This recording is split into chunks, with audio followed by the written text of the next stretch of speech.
Quels sont les 7 outils web à connaître pour améliorer son référencement et donc son positionnement sur Google? Bonjour, c'est Jérémy et c'est ce que nous allons voir ensemble dans cette vidéo. Alors les ressources que je vais vous présenter aujourd'hui sont des ressources freemium ou totalement gratuites. Pour la partie freemium, ça voudra dire que vous aurez des limitations dans leur version gratuite et qu'après il faudra passer sur des modèles payants. Ensuite, cette vidéo est principalement axée autour de WordPress, donc il y aura un outil qui sera spécialement dédié à WordPress.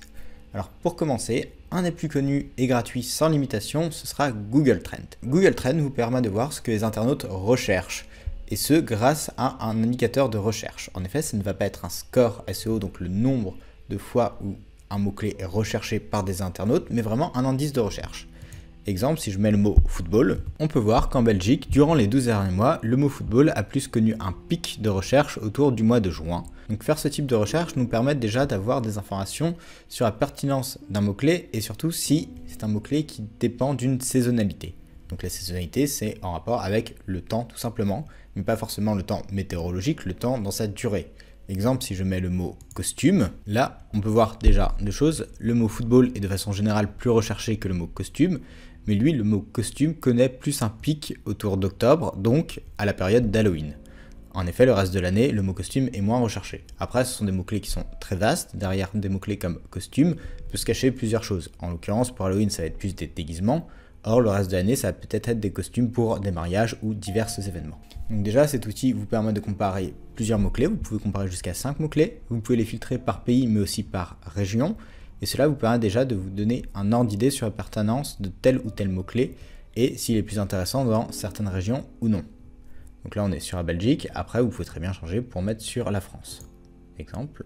Donc sur la France, on peut voir que le mot football est recherché de façon assez équitable, quel que soit le département. Après, concernant le mot costume, il est un peu plus recherché dans d'autres départements. Puis vous avez ensuite tout ce qui va être requêtes associées, donc des recherches complémentaires que les gens peuvent faire autour des mots-clés que vous avez enregistrés. Donc là, nous avons les résultats pour football, mais après nous avons aussi les résultats pour costume. Costume est plus recherché en Picardie et en région parisienne. Et après, on peut voir que beaucoup de gens à un moment recherchaient des costumes de Squid Game. Maintenant, concernant le prochain outil, il s'agit d'Ubersuggest. Donc Ubersuggest est un outil freemium, c'est-à-dire que lui aura une partie payante pour le coup. Cet outil vous permet plusieurs choses, mais en fonction de si vous avez créé un compte ou non, certaines fonctionnalités ne seront pas disponibles. La création d'un compte reste gratuite. Ici, vous pouvez directement taper soit votre mot-clé, soit aussi mettre votre site internet ou celui d'un compétiteur, puis renseigner une région géographique. Exemple, qu'on va regarder ensemble comment l'outil se présente. Pour ça, il nous faudra juste un site. Déjà fermer ceci. Donc là, nous allons prendre par exemple Zalando, le mettre dans Ubersuggest et lui définir une zone. Ici, on va essayer en France. Donc là, nous pouvons voir que sur le site de Zalando, il y a plus de 66 000 mots-clés organiques. Il y a un trafic mensuel qui est à peu près estimé à 1 700 000. Il y a un score d'autorité qui est plutôt haut. Et ensuite, il y a des backlinks estimés à peu près à 1 million. Donc les backlinks, c'est les sites qui font un lien vers ce site-là. Ensuite, si vous activez la version d'essai, vous pourrez directement avoir une courbe du trafic. Puis vous avez après du SEO ranking, donc quel mot-clé marche le mieux. Et ensuite, vous avez les meilleures pages de Zalando. Puis après, une liste des mots-clés les plus pertinents. Donc là, on se rend compte que c'est surtout des marques qui sont recherchées et que Zalando est bien positionné sur des marques plus que sur des types de vêtements. Ensuite, sur le menu de gauche, lorsque vous cliquez sur Keyword, vous avez d'autres sous-menus, dont un qui est particulièrement intéressant, qui est Similar Website, qui vous permet de voir des sites similaires aux sites que vous avez renseignés. Et là, je peux voir qu'en compétiteur de Zalando, nous avons Sarenza, un site flamand, bull.com, ou encore About You ou La Redoute. Donc là, ça peut être vraiment intéressant en fonction de votre secteur d'activité. Donc ça, c'était pour le second site. Petite précision, vous pouvez aussi le repasser en français via le menu tout en haut. Une fois qu'on a vu à peu près sur quels mots-clés se positionner et quels étaient nos compétiteurs, il va falloir trouver comment formuler ce mot-clé. En effet, on ne va pas juste mettre le mot costume comme titre de page. Pour ça, il y a un outil très connu qui s'appelle Answer the Public. Cet outil vous permet pareil d'entrer votre mot-clé et ensuite de voir toutes les questions que les internautes se posent par rapport à ce mot-clé. Donc on va rentrer notre mot à nouveau costume. Ici, nous allons bien changer pour mettre Belgique. Et en langue, nous allons mettre français. Puis nous allons faire search. Et donc là, nous avons une arborescence de toutes les questions autour du mot costume, sachant que plus le voyant est vert, plus la question est posée par des internautes. Mais ce n'est pas pour ça qu'elle sera forcément posée beaucoup de fois. En effet, un voyant peut être vert foncé avec 100 requêtes mensuelles, ce qui n'est pas énorme, parce que ceux du dessous sont plus autour des 10 ou 20 requêtes. Sur Ubersuggest, donc l'outil vu précédemment, nous avons regardé la partie analyse concurrentielle. Mais si vous tapez directement un mot-clé, comme costume, vous aurez directement un ordre d'idée du nombre de recherches mensuelles faites autour de ce mot-clé. Donc l'idée de base va être de regarder quels mots-clés sont pertinents, de les mettre dans Ubersuggest pour avoir une idée du trafic mensuel, et une fois que vous avez trouvé deux bons mots-clés sur lesquels vous positionnez, vous les mettez dans Answer the Public, et là, vous aurez des idées de questions et du coup d'articles de blog à faire autour de ce mot-clé pour travailler votre référencement, en l'occurrence ici sur le mot costume si vous vendez des costumes. Une fois que nous avons vu nos mots-clés, que nous savons comment les formuler et quel type d'article de blog créer dessus, il va falloir implémenter tout ça dans WordPress. Pour travailler son référencement sur WordPress, il y a deux plugins principaux. Nous avons d'un côté Yoast et de l'autre Rank Math. Je ne vais pas rentrer un peu plus dans le sujet, étant donné que là, ce sera plus une question de besoin et ça dépendra aussi un peu de votre niveau. Yoast est très bien, très populaire, il a beaucoup de fonctionnalités. Rank Math dispose à peu près des mêmes fonctionnalités, donc là ce sera aussi une question de préférence en termes d'ergonomie. Les deux fonctionnent très bien, ce n'est pas parce que vous utilisez l'un ou l'autre que vous aurez un meilleur retour sur votre référencement. Cela dépendra surtout de votre contenu et de l'optimisation de votre site web. Et pour optimiser votre site, il n'y a rien de mieux que des outils qui font directement du monitoring de site et qui vous permettent de voir quels sont les problèmes liés à la vitesse de votre site. Donc pour ça, il y a bien sûr Google Page Speed Insight, mais après vous avez aussi un outil comme GTmetrix qui vous permet de voir si votre site présente des problèmes ou non. Donc ici on va rentrer notre cher petit site Zalando et nous allons le tester. Puis GTmetrix pour le coup est un outil gratuit. Concernant Yoast et Rank Math, eux étaient des outils freemium, mais les parties gratuites fonctionnent très bien et vous permettent de vous positionner sur Google. Une fois l'analyse terminée, nous avons directement un grade qui correspond au niveau d'optimisation de notre site. Ensuite, vous voyez directement une petite preview du temps de chargement, puis les éléments que vous pouvez améliorer. Dans le cas de Zalando, ici ce sera des éléments plus liés à la technique, le reste étant plutôt bien. Si vous débutez dans le domaine et dans l'optimisation de site d'un point de vue vitesse et performance, je vous conseille plutôt de commencer avec Google Page Speed Insight qui est beaucoup plus intuitif et beaucoup plus lisible. De plus, l'outil vous donnera aussi directement des conseils liés à WordPress. Ensuite, une fois qu'on a vu comment améliorer la vitesse de notre site, qu'on a implémenté nos mots-clés, il va falloir suivre ses performances. Gardez en tête que le référencement naturel n'est pas quelque chose d'automatique. Ce n'est pas parce que vous avez fait votre article et que vous l'avez publié le lundi que le mardi, ça y est, vous êtes sur la première page de Google. Il faut bien comprendre que cela peut prendre plusieurs mois. Pour référencer une page, on estime qu'il faut à peu près 3 mois. De plus, au plus le mot-clé sera compétitif, donc au plus il y aura de personnes qui voudront se positionner dessus, au plus il va falloir créer aussi du contenu autour et essayer d'avoir des liens d'autres sites pour pousser votre site et du coup montrer à Google que vous êtes un site pertinent et de qualité. Mais du coup, comment suivre votre référencement et vos statistiques de référencement?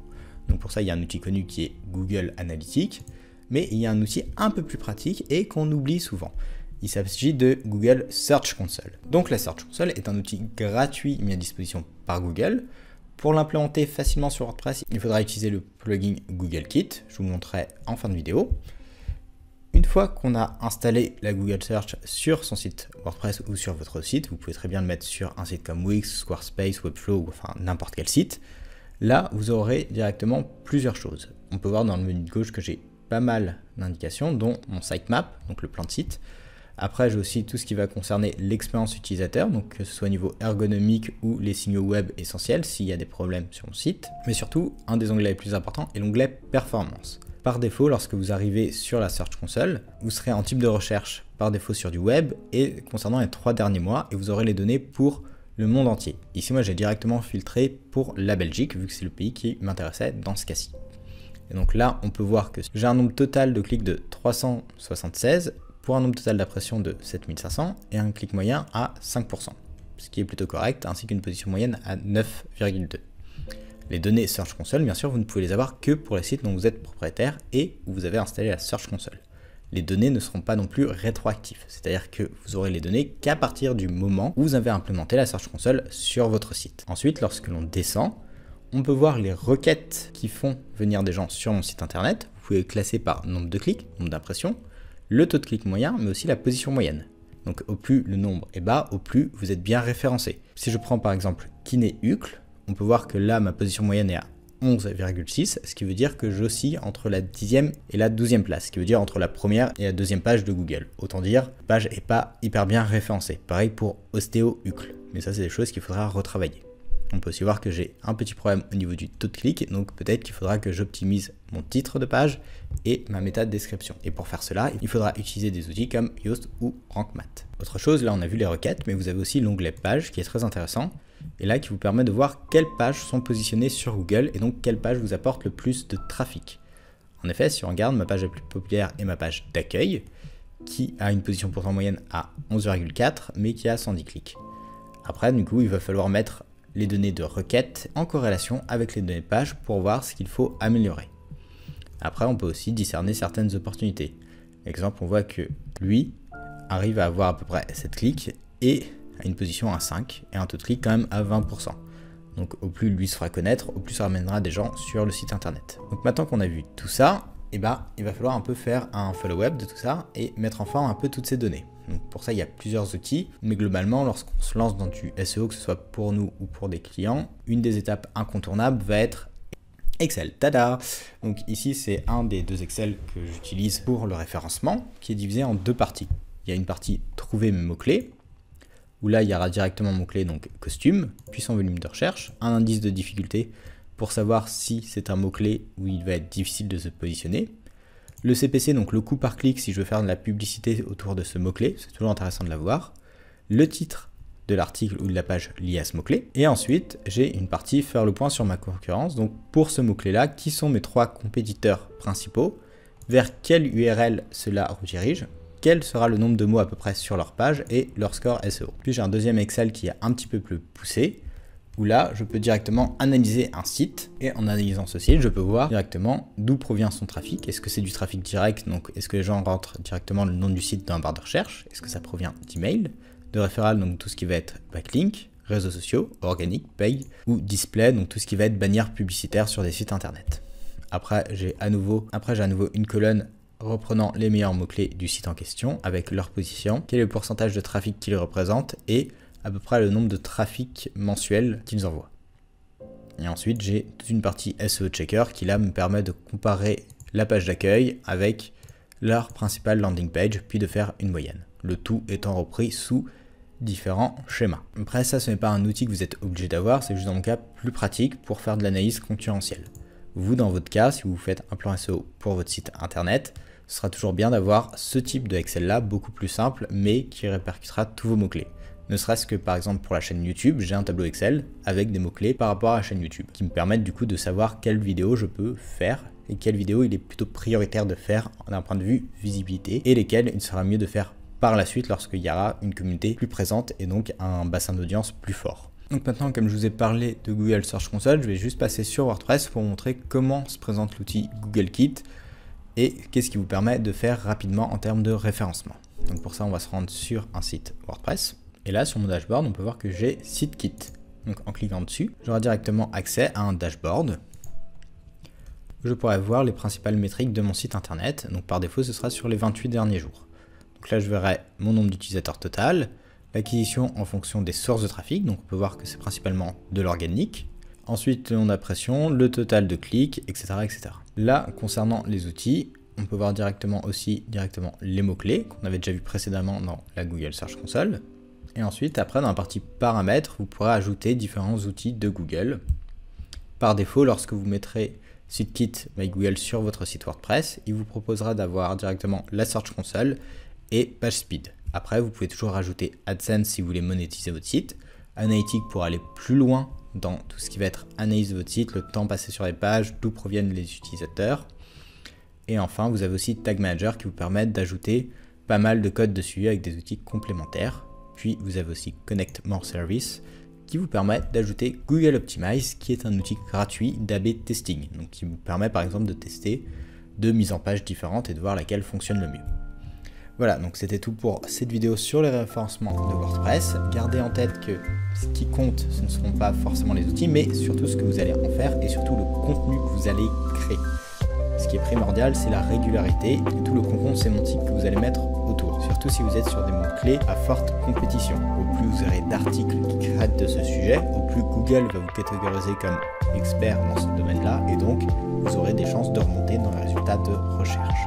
J'espère que cette vidéo vous sera utile. Si vous avez des questions, n'hésitez pas à les poser en commentaire ou à envoyer directement un email. Si le contenu vous plaît et que vous souhaitez toujours en savoir plus sur WordPress et ne louper aucune vidéo, n'hésitez pas à vous abonner à la chaîne et je publie une vidéo chaque mercredi et chaque vendredi à 17h15. Sur ce, bonne journée et à bientôt.